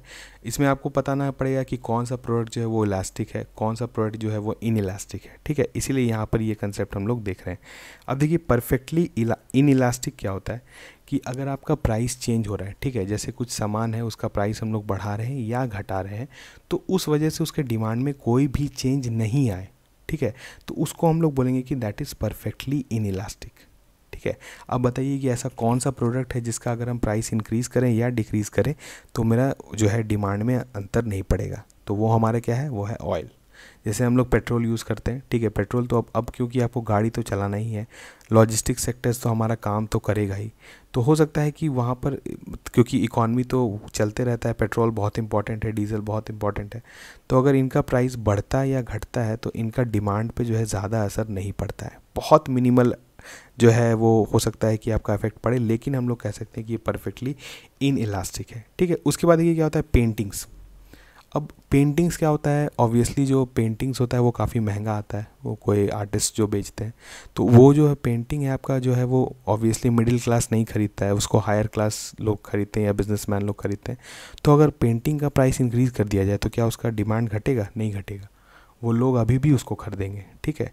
दूसरा क्या, तीसरा क्या था, मोनोपोलिस्टिक गुड्स। मोनोपोलिस्टिक गुड्स मतलब क्या हुआ कि कुछ गुड्स हैं जिसका कोई सब्स्टिट्यूट मार्केट में अवेलेबल नहीं है, ठीक है, ये कुछ भी हो सकता है। तो अगर जब उसका कोई सब्स्टिट्यूट अवेलेबल नहीं है तो आपको क्या करना पड़ेगा, आपको जो है वो लेना ही पड़ेगा। जैसे अभी कोरोना के समय आप समझ सकते हैं, जैसे बहुत सारा दवाई था जो आपको नहीं मिल रहा था, ठीक है, लेकिन अब नहीं मिल रहा था तो ऑब्वियसली जो है वो, क्योंकि उनका प्रोड्यूसर्स जो थे वो कम थे, तो अब आपको क्या था कि उनका प्राइस इंक्रीज़ किया गया था, इंक्रीज़ कर दिया गया था, लेकिन उसका जो है डिमांड जो है वो सेम था, ठीक है। तो आप उस तरह से समझ सकते हैं। उसके बाद ये क्या है, रिलेटिवली इनइलास्टिक, ठीक है। अगर आप मतलब इसमें है कि इसमें भी मतलब प्राइस चेंज करने की वजह से डिमांड में ज़्यादा चेंज नहीं आता है, पर कुछ चेंज ज़रूर आएगा, ठीक है। तो इसमें जैसे हो सकता है टोबैको, मिल्क, ठीक है। अब मिल्क को हम लोग यहाँ पर इसलिए रखें क्योंकि मिल्क का कोई क्लोज सब्स्टिट्यूट जो है वो नहीं है। अगर मिल्क का कोई क्लोज सब्स्टिट्यूट आ जाता, ठीक है, तो होता तो फिर वो इनइलास्टिक नहीं रहता, लेकिन होता क्या कि अब ऑब्वियसली मिल्क का कोई सब्स्टिट्यूट नहीं है, तो अगर मिल्क का प्राइस भी इंक्रीज़ करता है तो वो फिर भी जो है वो मतलब उसका डिमांड जो है वो चेंज नहीं होगा, ठीक है। तो मिल्क को भी आप कह सकते हैं इज़ नियरली और रिलेटिवली इनइलास्टिक। उसके बाद यूनिटरी क्या होता है, ठीक है। यूनिटरी क्या हुआ कि अगर आपका कुछ जो एकदम नॉर्मल गुड्स होता है जिसका प्राइस अगर हम लोग बढ़ा रहे हैं तो उसका डिमांड जो है उसी रेशियो में घटता है, ठीक है, और अगर उसका प्राइस घटता है तो उसी रेशियो में उसका डिमांड इंक्रीज़ होता है। उसके बाद क्या है, रिलेटिवली इलास्टिक। रिलेटिवली इलास्टिक क्या हुआ कि आपका जस्ट आप समझ लिए हम लोग इनइलास्टिक के तरफ से इलास्टिक की तरफ मूव कर रहे हैं, और इलास्टिक आपका क्या हुआ, वैसा प्रोडक्ट हुआ जिसका अगर हम लोग प्राइस चेंज करते हैं तो उसके डिमांड में काफ़ी बदलाव आ जाता है, ठीक है। जैसे फॉर एग्जांपल देखिए, रिलेटिवली इलास्टिक क्या हुआ, ये ऐसा है कि जिसका सब्स्टिट्यूट प्रेजेंट है, ठीक है, इस तरह का प्रोडक्ट होता है। रिलेटिवली इलास्टिक का मतलब हुआ कि चेंज इन एक्स अगर हम लोग करते हैं X% इंक्रीज तो सप्लाई मतलब मोर देन, मतलब उसमें ये होता था कि मतलब प्राइस चेंज कर रहे हैं उसमें X%, तो जो है उसमें सप्लाई का जो चेंज आ रहा है, increase supply more than X%, ठीक है। और इस तरह का जैसे एग्जांपल सोचिए आप गैटरेड और रेड बुल का, यहाँ पर सब्स्टिट्यूट अवेलेबल है, अगर रेड बुल का प्राइस हम लोग काफ़ी इंक्रीज़ कर दें, ठीक है, तो ऑब्वियसली हुआ उसका क्या होगा कि उसका लोग जो है उसका डिमांड घटने लगेगा। क्यों? क्योंकि उसका कुछ सब्स्टिट्यूट प्रेजेंट है, ठीक है। दोनों एनर्जी ड्रिंक है, अगर हम दूसरा पीना चाहें तो हम पी सकते हैं, तो ऑब्वियसली अगर एक का प्राइस काफ़ी बढ़ जाएगा तो दूसरा का जो है वो डिमांड घट जाएगा, ठीक है। तो इस तरह का चीज़ जो है, ये इस तरह का जो प्रोडक्ट है इसको हम लोग कहते हैं इलास्टिक प्रोडक्ट, ठीक है। उसके बाद क्या होता है आपका परफेक्टली इलास्टिक। परफेक्टली इलास्टिक क्या होता है, willing to supply infinite amount at a price but when price reduces supply become zero. इसका मतलब यही हुआ कि अगर आपका प्राइस जो है, ठीक है, वो नॉर्मल टाइम पे चल रहा है तो आपका सप्लाई ठीक चल रहा है, लेकिन अगर हम लोग प्राइस को ज़रा सा भी इंक्रीज़ करते हैं तो उसका जो है पूरी तरह से सप्लाई ज़ीरो हो जाता है। इसका मतलब कि लोग जो है वो सामान खरीदना ही छोड़ देते हैं, ठीक है। ये एक तरह से हाइपोथेटिकल सिचुएशन है, ऐसा कभी नहीं होता है, लेकिन आपको अगर कहीं कहा जाए कि अगर इलास्टिक एकदम परफेक्टली इलास्टिक प्रोडक्ट क्या हुआ, तो उस केस में क्या हुआ कि अगर हम लोग प्राइसेस को जो है इंक्रीज़ करेंगे तो हम लोग का जो है वो सप्लाई जो है वो एकदम ज़ीरो हो जाएगा, ठीक है। अब जो है यहाँ पर इलास्टिसिटी का कंसेप्ट आप इस ग्राफ से भी समझ सकते हैं। देखिए आपका प्राइस वर्सेस जो है आपका क्वांटिटी है, ठीक है। तो यहाँ पर हम लोग समझ रहे हैं, देखिए जैसे यहाँ पर आप ये वाला देख रहे हैं, देखिए ये परफेक्टली इन इलास्टिक है। कैसे? देखिए जैसे हम लोग प्राइस इंक्रीज़ कर रहे हैं, आपका प्राइस जो है ऊपर साइड इंक्रीज़ कर रहा है, ठीक है, प्राइस इंक्रीज़ कर रहा है आपका, तो क्या हो रहा है आपका, देखिए आपका क्वांटिटी जो है वो डिमांड जो है वो आपका सेम रह रहा है, ठीक है, वो ज़रा सा भी चेंज नहीं हो रहा है, ठीक है। तो यहाँ पर आप कह सकते हैं कि ये जो है ये परफेक्टली इनइलास्टिक है, ठीक है। वैसे ही आप जो है ये इसको देखिए, ये थोड़ा सा ये वेरी वेरी इनइलास्टिक है, ठीक है। परफेक्टली तो नहीं है पर वेरी है। इसमें भी क्या हो रहा है, प्राइस इंक्रीज़ हो रहा है, तो प्रोडक्ट का आपका क्वांटिटी है, जो डिमांड जो है वो थोड़ा सा ही घट रहा है, ठीक है। इस तरह से जो है बाकी इधर भी आप देख सकते हैं, देखिए ये वाला देखिए, जो ब्लू वाला है ये परफेक्टली इलास्टिक है। ये परफेक्टली इलास्टिक कैसे है, क्यों? क्योंकि इसमें क्या हो रहा है, अगर हम लोग प्राइस को अगर जो है हम लोग स्टेबल रख रहे हैं, प्राइस अगर हमारा सेम रह रहा है, ठीक है, तो ज़रा सा भी जो है आपका प्राइस डिफरेंस की वजह से जो हो रहा है आपका क्वांटिटी में काफ़ी डिफरेंस आ जा रहा है, ठीक है, या मतलब डिमांड में काफ़ी डिफरेंस आ जा रहा है। तो इस तरह के प्रोडक्ट्स को हम लोग कहते हैं इलास्टिक प्रोडक्ट्स, ठीक है। तो यहाँ पर आपने क्या देखा, इनइलास्टिसिटी और इलास्टिसिटी, ठीक है। इसके बारे में बस आपको ये पता होना चाहिए था कि इलास्टिक प्रोडक्ट कैसा होता है और इनइलास्टिक प्रोडक्ट कैसा होता है, ठीक है। अब हम लोग बढ़ते हैं आगे। अब देखिए क्या होता है, इसके अलावा ये तो हमने कहा नॉर्मल गुड्स, ठीक है। नॉर्मल गुड्स हमने देखा, नॉर्मल गुड्स जनरली ऐसा जो है बिहेव करते हैं, कुछ इनइलास्टिक होते हैं, कुछ इलास्टिक होते हैं, ठीक है। लेकिन कुछ क्या होता है, कुछ एबनॉर्मल गुड्स होते हैं या कुछ गुड्स का जो है एबनॉर्मल बिहेवियर होता है। तो इसको भी हम लोग एक बार देख लेते हैं, हो सकता है आपका आ जाए, तो यहाँ पर आप बस एक बार जान ले तो अच्छा है। जैसे होता है आपका देखिए इन्फीरियर गुड्स, ठीक है। तो जनरली आपका क्या होता है कि अगर आपका फॉर एग्जांपल अगर आप एक पर्सन का अगर इनकम राइज हो रहा है, ठीक है, तो उसका क्या होता है कि आपका जितना भी प्रोडक्ट्स है उसका डिमांड इंक्रीज़ होता है, ठीक है।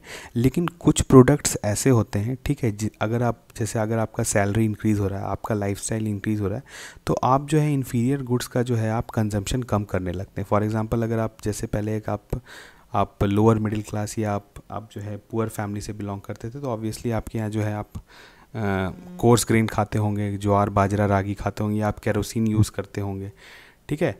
गैस की जगह अगर आप केरोसिन यूज़ करते होंगे, तो अब जैसे अगर आपका लिविंग स्टैंडर्ड इंक्रीज़ हो रहा है, तो आप क्या है कि आप अब गैस स्टोव का यूज़ कर रहे हैं, या फिर आप एलपीजी यूज़ कर रहे हैं, या एलएनजी यूज़ कर रहे हैं, ठीक है। और आप कोर्स ग्रेन की जगह जो है आप अब रिफाइंड जो है वो आप आटा खा रहे हैं या मैदा खा रहे हैं, तो आप जो है क्या है कि आप दूसरे प्रोडक्ट्स का आपका डिमांड बढ़ रहा है, और आप जो कुछ इन्फीरियर प्रोडक्ट्स हैं उनका डिमांड जो है वो घट रहा है। तो इस तरह का भी ऐसा कंडीशन हो सकता है, यहाँ पर आपको कहीं पूछा जा सकता है।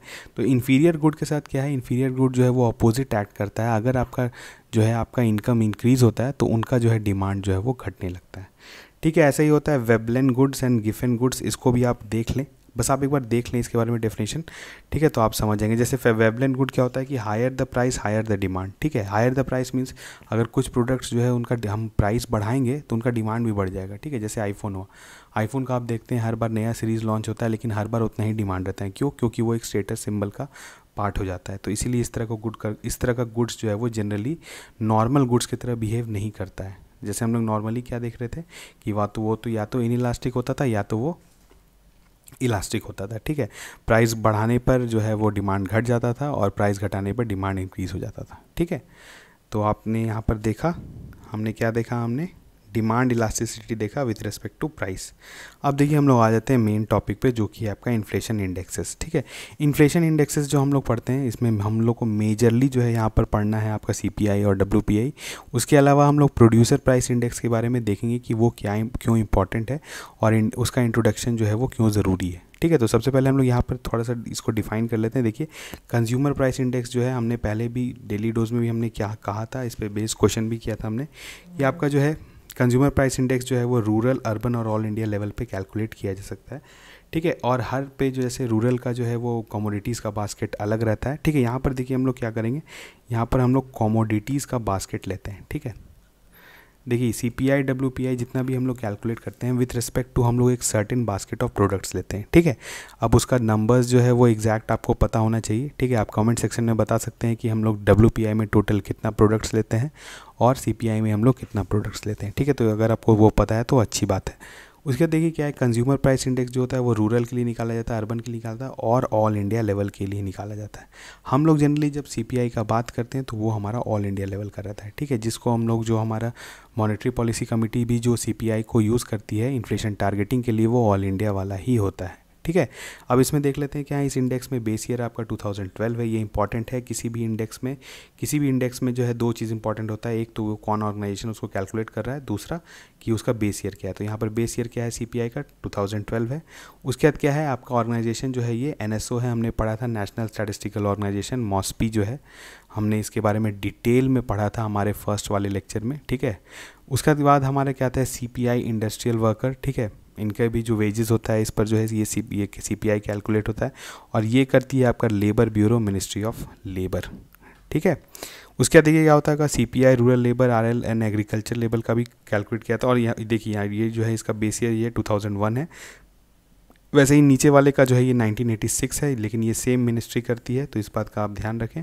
उसके बाद हमारा आता है होल सेल प्राइस इंडेक्स, जिसको हम लोग WPI भी कहते हैं। इसमें बेस ईयर जो है वो 2011 लेते हैं। और देखिए ये जो है ये economic adviser to DPIIT commerce ministry करती है। ठीक है, आपका डिपार्टमेंट जो है ये जो है जो आप पढ़े होंगे इसको, पहले हम लोग जो है ये DIPP होता था, अब ये DIPIIT हो गया है। ठीक है, तो इसको जो है ये मिनिस्ट्री ऑफ कॉमर्स के अंदर आता है, तो ये जो है इसको कैलकुलेट करता है, और इसका बेस ईयर जो हम लोग लेते हैं दैट इज़ 2011। ठीक है, अब हम लोग बढ़ते हैं आगे। अब हम लोग थोड़ा CPI के बारे में देखेंगे। देखिए CPI क्या है, आपका कंज्यूमर प्राइस इंडेक्स है। ये जो है ये हम लोग इन्फ्लेशन हम लोग को मेज़र करता है from the point of view of a consumer. ठीक है, कंज्यूमर को एंड प्रोडक्ट जो है वो कितना महंगा पड़ रहा है या उसमें जो प्राइस चेंज आ रहा है उसको ये मेज़र करता है। ठीक है, अब इसमें हमने कहा कि कोई भी इंडेक्स कैलकुलेट करने के लिए जो हम लोग यहाँ पर कर रहे हैं क्या है, एक हमारा बास्केट ऑफ प्रोडक्ट्स है। तो अब बास्केट ऑफ प्रोडक्ट्स में ऑब्वियसली है कुछ प्रोडक्ट जो है वो ज़्यादा कंजम्पशन होता है, किसी का कम कंजम्पशन होता है, कुछ ज़्यादा इंपॉर्टेंस होल्ड करते हैं, कुछ कम इंपॉर्टेंस होल्ड करते हैं। तो हम लोग क्या करते हैं कि हम लोग इन जितना भी हमारा जो प्रोडक्ट्स है या कमोडिटीज़ है उसको हम लोग डिफरेंट कैटेगरीज़ में डिवाइड कर देते हैं, और उन कैटेगरीज़ को हम लोग डिफरेंट वेटेज असाइन कर देते हैं। क्यों? क्योंकि अगर फॉर एग्जांपल जैसे फूड एंड बेवरेजेस को हम लोग यहाँ पर देखिए 45.86% जो है वो वेटेज दिए हुए हैं। तो अगर किसी को आप ज़्यादा वेटेज दे रहे हैं तो अगर इसमें 2% भी इसका प्राइस इंक्रीज़ करता है तो ओवरऑल CPI काफ़ी इंक्रीज़ कर जाएगा। ठीक है, तो इस बात का ध्यान रखें कि आपका कुछ प्रोडक्ट्स को हम लोग ज़्यादा वेटेज दिए हैं जस्ट बिकॉज कि उनका यूसेज ज़्यादा है। ठीक है, और उनका जो है इकॉनमी में प्रोडक्शन भी ज़्यादा है। ठीक है, तो देखिए यहाँ पर कैटेगरीज़ क्या क्या है ब्रॉडली जो है यहाँ पर आपको क्वेश्चन जो आ सकता है। देखिए अब क्वेश्चन आपका क्या आता है, आपका क्वेश्चन आएगा CPI से आएगा, तो क्या है सबसे पहले बेस ईयर क्या होता है, दूसरा ऑर्गेनाइजेशन कौन कैलकुलेट करता है, उसके बाद है कि हम लोग कैटेगरीज कौन कौन सा इसमें कंसिडर करते हैं। ठीक है, तो यहाँ पर देखिए क्या है, फूड एंड बेवरेजेस है, सर्विस है जिसके अंदर हेल्थ एजुकेशन आता है, हाउसिंग है, फ्यूल एंड लाइट है, क्लोथिंग फुटवेयर है, मिसलेनियस पर्सनल केयर है, house hold goods and services है, और टोबैको प्रोडक्ट्स है। और देखिए ये जो वेटेज है ये अगर आप टोटल इसको ऐड करेंगे तो ये ओवरऑल आ जाएगा 100। ठीक है, ओवरऑल जो है ये 100 होता है, और सब के साथ जो है जो भी आपका प्राइस चेंज आएगा, ठीक है, उसको हम लोग क्या करेंगे, इसमें मल्टीप्लाई करेंगे और टोटल ऐड करेंगे हम लोग, तो हम लोग को मिल जाएगा CPI। ठीक है, अब हम लोग आगे देखेंगे कि हम लोग CPI के मदद से कैसे इन्फ्लेशन कैलकुलेट करते हैं। यहाँ पर हम लोग को क्या मिल रहा है, सिर्फ कंज्यूमर प्राइस इंडेक्स। ठीक है, उसके बाद हम लोग थोड़ा सा देख लेते हैं हेडलाइन CPI क्या होता है। देखिए इन्फ्लेशन फिगर है, अभी हमने जस्ट देखा कि क्या होता है CPI जो है अगर हम लोग ओवरऑल कैलकुलेट कर रहे हैं तो अगर सारे प्रोडक्ट्स को इंक्लूड कर रहे हैं तो उसको हम लोग हेडलाइन बोलते हैं। ठीक है, उसमें जितने भी वोलेटाइल प्रोडक्ट्स हैं उसको भी इंक्लूड कर लेते हैं। लेकिन कोर वाला क्या होता है कि हम लोग inflation in food and energy जो हमारा वोलेटाइल होता है, जिसमें ज़्यादातर इन्फ्लेशन स्पाइक्स आते हैं, उसको रिमूव कर देते हैं। ठीक है, तो उसके अलावा जो इन्फ्लेशन हमारा या जो भी हमारा CPI हुआ वो हमारा उसको कोर CPI बोलते हैं। ठीक है, अब हम लोग बढ़ते हैं। देखिए अब आपको इन्फ्लेशन रेट कैसे कैलकुलेट किए हैं। हम लोग सबसे पहले क्या कैलकुलेट कर लिए, CPI किसी भी का। ठीक है, टोटल CPI आ गया, तो जैसे अगर हम लोग को कहीं का, अगर जैसे फॉर एग्जांपल अभी जून 2021 का, ठीक है, अगर हमको फॉर एग्जांपल सोचिए कि आपका इन्फ्लेशन कैलकुलेट करना है, और इन्फ्लेशन हम लोग कैसे कैलकुलेट करते हैं, जस्ट हमारा जो प्रीवियस ईयर है उसके इस मंथ में जो है हमारा CPI कितना था। ठीक है, तो जो डिफरेंस होगा और हम लोग जो पुराने CPI से डिवाइड कर देंगे, इनटू 100 कर देंगे, तो हमारा जो है वो इन्फ्लेशन का जो है परसेंटेज आ जाता है, और इसी को हम लोग इन्फ्लेशन कहते हैं। ठीक है, इसको हम लोग ईयर ऑन ईयर बेसिस भी कह सकते हैं, मतलब कि आपका जो मंथ जैसे इस मंथ में ले रहे हैं, जस्ट इसके अगले वाले साल का जो है यही मंथ में जो है इसका प्राइस लेवल क्या होगा, जितने भी कमोडिटीज़ हम लोग ले रहे हैं। ठीक है, जैसे जैसे यहाँ पर क्या हो गया, देखिए CPI of June 2021 minus CPI of June 2020 and divided by CPI of June 2020। ठीक है, और इनटू 100 कर दिए। तो जैसे फॉर एग्जांपल हम एक एग्जांपल लेते हैं, अगर 2021 का जो है आपका 123 है और जून 20 का जो है वो 100 है और ये भी 100 है, तो आपका हो जाएगा क्या बताइए, 123 माइनस 100 डिवाइडेड बाय 100 इंटू 100।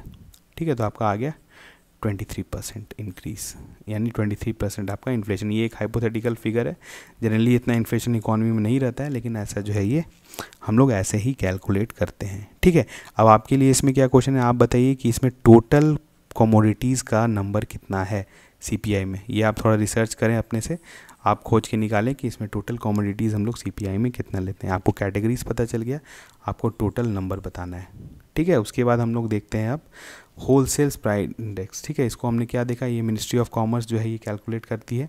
तो यहाँ पर अब देखिए क्या है कि इसमें हम लोग 3 कैटेगरी में डिवाइड कर देते हैं, ठीक है। वहाँ पे बहुत सारा कैटेगरी था, यहाँ पर आपका 3 कैटेगरी है। इसमें क्या है, एक मैन्युफैक्चर प्रोडक्ट है, एक प्राइमरी आर्टिकल है और फ्यूल एंड पावर है। देखिए WPI जो था, हम लोग इनिशियली जो है RBI इसी को कंसिडर करती थी आपका कैलकुलेट करने के लिए या फिर मॉनेटरी पॉलिसी बनाने के लिए। लेकिन इसमें एक ड्रॉबैक क्या है कि इसमें सर्विसेज इंक्लूडेड नहीं है, ये बहुत बड़ा ड्रॉबैक है इसका, ठीक है। जनरली जो है RBI या फिर आपका गवर्नमेंट जो है वो WPI को यूज़ करना चाहती है, ठीक है। क्यों यूज़ करना चाहती है, क्योंकि ये होलसेलर पॉइंट ऑफ व्यू से जो है रेट को, जो मतलब आपका जो प्राइसेस चेंज हो रहा है उसको नापती है, ठीक है। तो ये आपका जो है रियल पिक्चर बताती है, थोड़ा ज़्यादा अच्छा पिक्चर बताती है आपका इन्फ्लेशन का। क्यों, क्योंकि अगर आप कंज्यूमर प्राइस, कंज्यूमर के रेस्पेक्ट में हम लोग लेते हैं तो वहाँ पर क्या होता है कि कंज्यूमर जो आपका प्राइस पे कर रहा है उसमें आपका इनडायरेक्ट टैक्सेस भी इंक्लूडेड होता है, ठीक है। तो उससे क्या होता है कि आपका एक्चुअल जो प्राइस चेंज आ रहा है वो हमको पता नहीं चलता है, जस्ट बिकॉज कि हम लोग उसमें टैक्स ऐड कर देते हैं। तो गवर्नमेंट जो है वो WPI को यूज़ करना चाहती है, लेकिन WPI में एक बहुत बड़ा ड्रॉबैक क्या है, क्योंकि उसमें सर्विसेज नहीं है। तो आप जानते हैं कि सर्विसेज जो इंडिया का इकॉनमी है वो बहुत ही सर्विस ओरिएंटेड इकॉनमी हो चुका है, अब इतना GDP में उनका कंट्रीब्यूशन होता है। तो अगर एक इन्फ्लेशन इंडेक्स जिसमें सर्विस ही इंक्लूडेड नहीं है तो वैसा इंडेक्स तो हमारे काम का नहीं होगा, क्योंकि वो रियल इन्फ्लेशन नहीं बताएगा, ठीक है। तो आगे हम लोग देखेंगे इसी का जो है तोड़ है वो प्रोड्यूसर प्राइस इंडेक्स है, जो कि आएगा इंडिया में, ठीक है। इससे हम लोग का जो है दोनों पर्पस सॉल्व हो जाएगा। एक तो हम लोग को होलसेलर पॉइंट ऑफ व्यू से जो है इन्फ्लेशन का पता चलेगा, दूसरा क्या कि इसमें सर्विसेज भी इंक्लूडेड होगा। इसको हम लोग जस्ट आगे देखेंगे। अभी देखिए आप क्या है, मैन्युफैक्चर्ड प्रोडक्ट है, इसमें क्या आता है, process food, edible oil, paper products, chemical, ये जो है, और इसका वेटेज जो है ये 64% है। प्राइमरी आर्टिकल्स में क्या हो गया आपका, फूड आर्टिकल्स हुआ, eggs, meat, fishes, seeds, crude petroleum, ठीक है, मिनरल्स, ये आपका हो गया। प्राइमरी आर्टिकल्स मतलब हुआ जो अभी आपका अनप्रोसेस्ड चीज़ है, ठीक है, जिसका हम लोग पैकेजिंग प्रोसेसिंग नहीं किए हैं, उस तरह के प्रोडक्ट्स को हम लोग 23% जो है वो वेटेज असाइन करते हैं। उसके बाद आपका आता है, देखिए फ्यूल एंड पावर में एक अलग ही कैटेगरी यहाँ पर बनाया हुआ है, और इसमें क्या क्या है, हाई स्पीड डीजल, पेट्रोल और LPG, ठीक है। ये इनका जो है ग्रेटर देन दिया हुआ है कि मतलब इसको ज़्यादा वेटेज है, उसके रिस्पेक्ट में इसको ज़्यादा वेटेज है, उसके रिस्पेक्ट में इसको ज़्यादा वेटेज है, ठीक है। तो यहाँ पर आपने देखा क्या WPI में 3 कैटेगरी है, CPI में मल्टीपल कैटेगरीज है, ठीक है। तो आपको है ऐसा डिफरेंस बेस्ड क्वेश्चन आ सकता है, ठीक है, कि बताइए कि WPI का जो है वो उसमें कितना कैटेगरी हम लोग डिवाइड किए हैं और कैसा वेटेज असाइन किए हैं, ठीक है। अब आपके लिए क्वेश्चन क्या है, बताइए कि WPI में टोटल नंबर ऑफ कमोडिटीज़ हम लोग कितना लेते हैं, ये कमेंट सेक्शन में आप बताएंगे। अब हम लोग बढ़ते हैं आगे। देखिए प्रोड्यूसर प्राइस इंडेक्स आ गया। देखिए BN गोलदर कमेटी एक बनाई गई थी ये एक्सप्लोर करने के लिए इंडिया में कि PPI को जो है वो ऐसा, क्योंकि OECD कंट्रीज़ जो है हमारी, जो डेवलप्ड कंट्रीज़ का जो एक ग्रुपिंग है, ठीक है, ये जो है जनरली PPI को, या बाकी भी जो कंट्रीज़ हैं, बहुत सारे डेवलप्ड कंट्रीज़ है, वहाँ हर जगह प्रोड्यूसर प्राइस इंडेक्स को ही लिया जाता है इन्फ्लेशन कंट्रोल करने के लिए, ठीक है। तो अब देखिए इसका नीड क्या है PPI का। सबसे पहले तो WPI covers only goods and non services, ये तो बहुत बड़ा चीज़ था, इस वजह से हम लोग WPI को जो है वो रिजेक्ट कर दिया और CPI को जो है इन्फ्लेशन टारगेटिंग के लिए यूज़ करते हैं। दूसरा क्या है, देखिए producer price index is an index that measures the average price change received by the producer excluding the indirect taxes. अभी हमने जस्ट कहा हम लोग जो CPI यूज़ करते हैं उसमें क्या इशू आता है कि CPI जो है from the point of consumer होता है, ठीक है, और उसमें जो कंज्यूमर जो फाइनल प्राइस पे करता है उसमें इनडायरेक्ट टैक्सेस भी जोड़ा हुआ रहता है। तो इस वजह से हम लोगों को क्या होता है कि प्राइस जो चेंज आता है, जो प्राइस जो इन्फ्लेशन का जो चेंज आता है वो हम लोग उससे जो है मेज़र नहीं कर पाते हैं अच्छे से, ठीक है। तो इसीलिए हम लोग का है तो CPI तो अभी कह सकते हैं कि हमारा एक जो जस्ट कोई सॉल्यूशन हमारे पास नहीं है, क्योंकि CPI में सर्विसेज भी इंक्लूडेड होता है, इसलिए हम लोग अभी करेंटली CPI को यूज़ करें। पर हमारा फ्यूचर में यही टारगेट है कि हम लोग एक ऐसा लाएं जो प्रोड्यूसर के पॉइंट ऑफ व्यू से हम लोग को इंडेक्स जो इन्फ्लेशन का बताए, और दूसरा क्या है कि उसमें सर्विसेज भी इंक्लूड हो। देखिए यहाँ क्या है, it tracks price change in both goods and services sector giving a clear picture of the inflation in the country, ठीक है। तो PPI आने की वजह से क्या होगा, 2 प्रॉब्लम हमारा सॉल्व हो जाएगा। एक तो हमको प्रोड्यूसर के पॉइंट ऑफ व्यू से जो है प्राइस पता चलेगा, दूसरा क्या है कि इसमें सर्विसेज होगा, ठीक है। तो अगर आपको कहीं पर आए प्रोड्यूसर प्राइस इंडेक्स का जो इंडिया को क्या फ़ायदा होगा, तो यही फ़ायदा होगा, ठीक है। अब हम लोग आ जाते हैं लास्ट पे, ठीक है। इस लेक्चर के लास्ट में हम लोग आ गए। इस इन्फ्लेशन का जो लेक्चर है इसमें हमने एक बेसिक वे में, कंसोलिडेटेड वे में जो है हम लोग सारा कंसेप्ट देख लिए हैं। इतना जो है आपके ईपीएफओ के लिए मोर देन इनफ है। अगर आप इसको ही बार बार रिवाइज कर लेते हैं तो अगर आप सारा टर्म्स देख के जाते हैं तो आपसे कुछ ना कुछ क्वेश्चन जो है यहीं से भिड़ जाएगा आपका। ठीक है, अब देखिए लास्ट में क्या है कि intervention in case of inflation and deflation. अब देखिए आपकी इकोनॉमी में क्या इन्फ्लेशन हो रहा है, डिफ्लेशन हो रहा है, तो इसके लिए कुछ ना कुछ तो करना ही पड़ेगा। गवर्नमेंट जो है इंटरवीन करती है, और आपका मेजरली जो है वो आप जानते हैं कि इन्फ्लेशन कंट्रोल करने का जो आपका जो मैंडेट है वो आरबीआई को है। पर हम लोग यहाँ पर देखते हैं कि गवर्नमेंट और आरबीआई जो है वो क्या क्या स्टेप्स लेती है जब आपका इन्फ्लेशन और डिफ्लेशन होता है। लेकिन इसको हम लोग क्या करेंगे, इसको हम लोग डिटेल में देखेंगे कब, हमारे मॉनेटरी पॉलिसी वाले लेक्चर में। ठीक है, तो यहाँ पर देखिए क्या ऑर्गेनाइजेशन गवर्नमेंट है आपका। गवर्नमेंट क्या करेगी, अगर इन्फ्लेशन होगा तो सबसे पहले फिस्कल कंसोलिडेशन करेगी। फिस्कल कंसोलिडेशन का मतलब क्या क्या कि वो स्कीम्स में जितना पैसा दे रही है, बांट रही है, उसको घटाएगी, अपना फिस्कल डेफिसिट को घटाने का कोशिश करेगी। क्यों? क्योंकि फिस्कल डेफिसिट से भी आपका कंट्री में जो है वो इन्फ्लेशन आ सकता है। हमने कैसे देखा, क्योंकि मोनेटाइज होता है डेफिसिट आपका, गवर्नमेंट बोरोइंग करती है, ओवरऑल जो है वो इन्फ्लेशनरी नेचर होता है। दूसरा क्या है आपका कर्टेलिंग स्कीम्स, जो हमने कहा जो स्पेंडिंग आप जो जैसे डायरेक्ट बेनिफिट ट्रांसफ़र दे रहे हैं या फिर आप जो है डायरेक्टली लोगों को जो पैसा दे रहे हैं उसकी वजह से जो इन्फ्लेशन हो रहा है उसको भी जो है वो गवर्नमेंट कर्टेल करती है। ठीक है, उसके बाद देखिए सप्लाई साइड से भी हमने कहा, एक तो क्या होता है आपका डिमांड पुल होता है, एक आपका कॉस्ट जो है कॉस्ट की वजह से होता है। तो कॉस्ट में क्या होता है आपका कि ऑब्वियसली आप जैसे सप्लाई साइड से क्या होता है कि आपका अगर रॉ मटेरियल नहीं मिल रहा है या महंगा मिल रहा है, हो सकता है वो ब्लैक मार्केटिंग की वजह से मिल रहा हो, तो गवर्नमेंट जो है उस पर भी क्रैक डाउन करती है। ठीक है, कि सामान जो है रॉ मटेरियल्स वो सस्ता हो और आपका प्रोडक्शन भी सस्ता हो, तो फाइनल भी जो प्रोडक्ट हो वो आपको वो सस्ता मिले। ठीक है, सेम डिफ्लेशन में क्या है, जस्ट अपोजिट करेगी। अगर कंट्री में आपका प्राइस लेवल लगातार डिक्रीज़ हो रहा है तो गवर्नमेंट क्या करती है, फिस्कल स्टिमुलस देगी, वो पैसा जो है वो खर्च करेगी, बोलेगी लोगों को कि आप पैसा लीजिए और पैसा जो है आप इकॉनमी में खर्च करिए। तो उसके वजह से क्या होगा, फिर से प्रोडक्शन बढ़ेगा, डिमांड बढ़ेगा और फिर से जो है वो प्राइसेस लेवल जो है वो नॉर्मलाइज हो जाएगा। ठीक है, सेम आरबीआई का क्या है, आरबीआई क्या करती है इन्फ्लेशन के समय, टाइट मॉनेटरी पॉलिसी लाती है। ये हम लोग आगे देखेंगे। टाइट मनी पॉलिसी या टाइट मॉनेटरी पॉलिसी इसको बोलते हैं, जिसमें हम लोग क्या करते हैं कि जैसे रेट्स बढ़ा देती है, एसएलआर सीआरआर इंक्रीज़ कर देगी या लोन टू वैल्यू रेशियो घटा देगी। इसको हम लोग सबको अच्छे से देखेंगे। ठीक है, और सेम डिफ्लेशन में क्या करती है, ईज़ कर देती है, डिक्रीज़ कर देती है सीआरआर एसएलआर को और ओपन मार्केट ऑपरेशंस करती है। ठीक है, तो हम लोग इसको जो है अच्छे से देखेंगे जब हम लोग देखेंगे मॉनेटरी पॉलिसी। ठीक है, तो अब ओवरऑल आपको क्या करना है, आज जो आपने पढ़ा तो आपको क्या करना है, सबसे पहले तो कीप करना है लर्निंग। हम लोग नया नया चीज़ सीख रहे हैं हर लेक्चर में, और आपको रिवाइज भी करते रहना है। ठीक है, रिवाइज आप करना बिल्कुल नहीं छोड़ें। ठीक है, जो कि पुराना कंसेप्ट है, अगर अभी आपसे जीडीपी से कुछ क्वेश्चन पूछ लिया जाए तो आपको वो डेफिनेटली आना चाहिए। ठीक है, जीडीपी से जीएनपी कैसे जाते हैं, जीएनपी से एनएनपी कैसे जाते हैं। ठीक है, जो है मेथड्स ऑफ कैलकुलेशन क्या है जीडीपी का। अगर टैक्सेशन से पूछा जाए तो आपको इनडायरेक्ट टैक्सेस कौन है, डायरेक्ट टैक्सेस कौन है, उसके बारे में पूरा क्लैरिटी होना चाहिए। और बजट में जो है हम लोग जैसे फिस्कल डेफिसिट क्या है, प्राइमरी डेफिसिट क्या है, टाइप्स ऑफ बजटिंग क्या था, उसके बाद कौन सा पार्ट जो है वो कैपिटल पार्ट का है, कौन सा पार्ट जो है वो रेवेन्यू पार्ट का है। उसके बाद हमने आगे देखा था एफआरबीएम एक्ट। तो वो सब जो चीज़ को है वो आप लगातार रिवाइज करते रहें, और आप जो है अगर कहीं से क्वेश्चन सॉल्व कर रहे हैं तो आप जो है इकोनॉमिक्स का क्वेश्चन अब सॉल्व भी कर सकते हैं। ठीक है, तो आगे जो है आने वाले लेक्चर्स में जो है हम लोग भी क्रूशियल टॉपिक्स जैसे बैंकिंग हुआ या फिर मॉनेटरी पॉलिसी, ये सबको कवर किया जाएगा, और आप पुराने चीज़ को भी रिवाइज करते रहें। ठीक है, तो जो हमारा टारगेट है ईपीएफओ में, हमारा जो 7 to 8 9 क्वेश्चंस आता है इकॉनमी का, उसको सही करना है। और इतना अगर आप पढ़ के जाते हैं तो आप उसमें से श्योरिटी है, अगर आप ढंग से पढ़ के जाते हैं तो 80 to 90% आप क्वेश्चन सॉल्व कर लेंगे। ठीक है, क्योंकि आपको बहुत डेप्थ में नहीं आता है। हमने पहले ही लेक्चर में जो है क्या किया था, सबसे पहले प्रीवियस ईयर क्वेश्चन ही आपसे डील किया गया था, तो वहाँ पर आपने देखा था कि हम लोग का कैसा क्वेश्चन आता है। जैसे आपको अगर आपको आया था ग्रीन सेस या सेस पे बेस्ड जो क्वेश्चन आया था, तो हम लोगों ने क्या किया, हमने पूरा टैक्सेशन ही पढ़ लिया। ठीक है, अब टैक्सेशन में हमने सेस सरचार्ज सारा चीज़ कवर किया है। तो अब आपको जो अगर उस लेक्चर देखने के बाद अगर आपको उससे रिलेटेड कोई भी क्वेश्चन आता है तो आप उसको ईजिली सॉल्व कर सकते हैं। जैसे अब इन्फ्लेशन वाला चैप्टर आज आपने देख लिया, तो इन्फ्लेशन का चैप्टर हमने काफ़ी कंसोलिडेटेड वे में, काफ़ी डिटेल में तो हम लोग नहीं गए हैं क्योंकि हमारे पास टाइम का अभी क्रंच है। तो वह काफ़ी कंसोलिडेटेड वे में जो है हम लोग इन्फ्लेशन का मैक्सिमम जो है कंसेप्ट उसको कवर कर लिए हैं। ठीक है, तो अगर आप इसको बार बार रिवाइज कर सकते हैं, 2x पे रिवाइज करें तो आपके लिए अच्छा होगा। ठीक है। तो आप इसी तरह से रिवाइज करते रहें, इसी तरह से पढ़ते रहें, और क्वांट, जनरल अकाउंटिंग प्रिंसिपल और इंडस्ट्रियल रिलेशंस को बिल्कुल नहीं छोड़ें, उसको अच्छे से पढ़ते रहें, क्योंकि वही आपको जो है इस एग्ज़ाम में क्वालिफाई कराएगा। ठीक है, तो हम लोग मिलते हैं नेक्स्ट लेक्चर में, तब तक थैंक यू।